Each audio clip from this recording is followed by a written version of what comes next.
The truth of the matter is that our natural basin, or all the rainwaters coming from Rizal, the mountains of Laguna, and all the surrounding areas are all kept and maintained and controlled by the Laguna de Bay Basin. And Marikina, being connected to the bay, to the lake, will naturally suffer the consequences of a heavily silted and shallow basin of Laguna de Bay.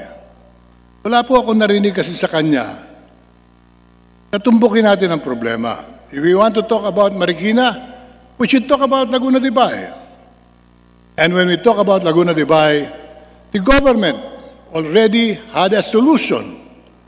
Although it may not be complete, it would have prevented the flooding of areas like Marikina connected to the lake with Marikina River, no less, and the Pasig River, and directly to the Manila Bay disposal area of rainwaters. But because the rainwaters could not be controlled by the lake, the flooding becomes doubly damaging and doubly giving the people more problems. Wala po ako narinig sa kanya na ang pagkukulang ay nasa gobyerno. Tayo po ay nagbibigay ng huisyon, magtatayo pa tayo ng dam. Tayo po ay marami tayong sinasabi na dapat ginagawa ng national government. Gusto ko lang malaman ang ating kapulungan.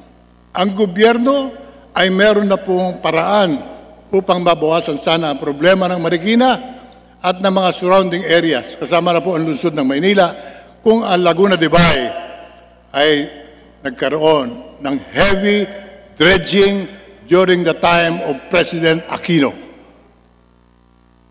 The time of President Arroyo, we crafted a flood control mitigating program which included the heavy dredging of Laguna de Bay. Kung hindi po alam ng marami, ang Laguna de Bay ngayon ay puno na po ng burak, putik, mababaw na po sa maraming area. Sa gitna po ng Laguna de Bay, pwede na kayo lumakad dahil ang tubig dyan ay hanggang hita na lang sapagkat mababaw na po ang tubig ng Laguna de Bay at hindi na sapat upang tumanggap ng tubig ulan. But I did not hear from the lady pointing it out if there is a big shortcoming. Without blaming anyone, but there is a shortcoming, it is the national government under President Noynoy Aquino which failed to implement the flood control program which involved the heavy dredging of Laguna de Bay. Kung ating pag-uusapan ang pagkukulang ng gobyerno, tumbukin natin. Sana pagkukulang. Ang solusyon ay hindi po gumawa pa ng dam. Ang solusyon, palalimin ulit ang Laguna de Bay at meron na pong paraan sana yan. The government was offered by the Belgian government in year 2006, 7, 8. Nagkaroon po ng pagpupulong mahabang negosasyon na nagbigay po ng magandang tulong ang Belgian government. Gamitin lang natin yung kanilang teknolohiya na subok na po sa buong mundo. The Belgian dredging system, which is not in any way similar to the congressional dredging that we know of. Yung kanilang heavy dredging involves heavy equipment, the most modern technology. They employ the UPOC technology, otherwise known as the underground placement with overlay covering. At bibigyan po tayo ng tulong. The money involved the granting of a 30% grant and the money borrowed from the Belgian government would have given us a very low interest with a 5-year grace period. Pag-upo po ng administrasyon ni Pangulong Aquino, ako po'y nasaktan, ako po'y nainsulto, sapagkat itinapon lang po yung plano, kaya hindi po binabanggit ng ating kagalang-galang na kongresista, tumbukin natin ang problema. Hindi ginawa ni President Aquino ang trabaho niya.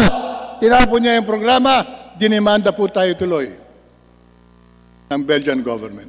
At of course, talo tayo. Bayad na naman tayo. So whatever proposals we have to solve the problem of Marikina, as we should never forget. The problem emanated from the non-implementation of what we call now as a flood control effort for Marikina.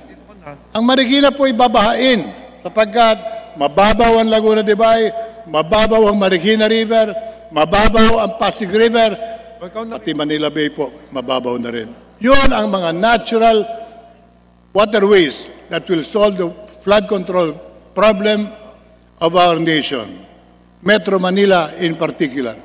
So therefore, we don't need to think of any other technology. There are now modern technologies to be used. But government must be responsive, and government must correspondingly act. Kung hindi po gagalaw ang gobyerno sa mga pinagsusurian at pinag-aaralan na ng mga dalubhasa, wala po tayong pupuntahan, Congresswoman Kimbo. We will go around in circles, so therefore we must pinpoint responsibilities.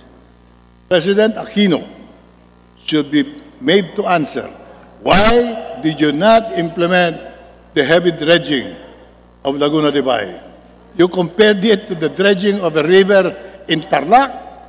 Alam ko, nagbitiw pa siya ng salita. Alam ko yung dredging. Sa Tarlac, meron kaming ginagawa niya nung ako'y congressman. Mura lang yan. 430 lang per cubic meter yan. Hindi dredging ang tawag doon. Napakalayo sa katotohanan.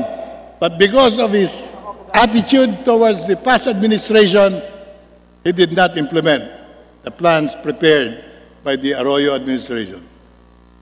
At nais ko na rin banggitin, hindi tayo gagalaw bilang isang bansa kung ang mga susunod na gobyerno ay titignan lamang yung political angle, political advantage, destroying the predecessor, the precedent administration, and not doing what is right for our people.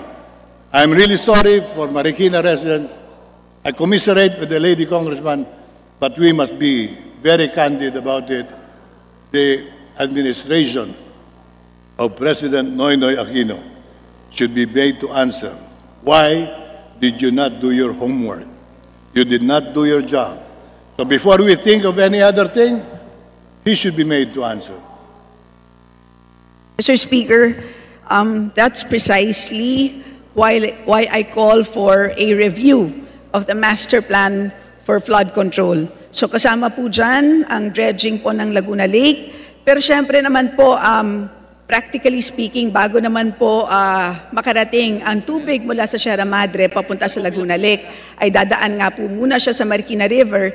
And unfortunately po, napakababaw na rin po ng Marikina River. Ang dahilan po dyan ay dahil nga po sa sediments mula sa taas na bunga na rin po ng illegal logging at illegal quarrying. Kaya po, nag-focus tayo muna dyan sa problema ngayon tungkol po sa ability nga po or yung carrying capacity ng Marikina River. So I do not disagree with you that it is important to do dredging in Laguna Lake. But of course, pwede rin po naman din natin i-emphasize ang iba pang interventions na directly pong mag-a-affect po sa Marikina River. And yung master plan naman po natin is really a mix of interventions, no? Kaya nga po kailangan natin irepaso muli ang master plan na yan. Kasi 8 years old na po ang master plan na yan, pero talaga nga namang napakakaunti pa lang ng elemento ng plano na yan ang siya pong natatapos sa ngayon.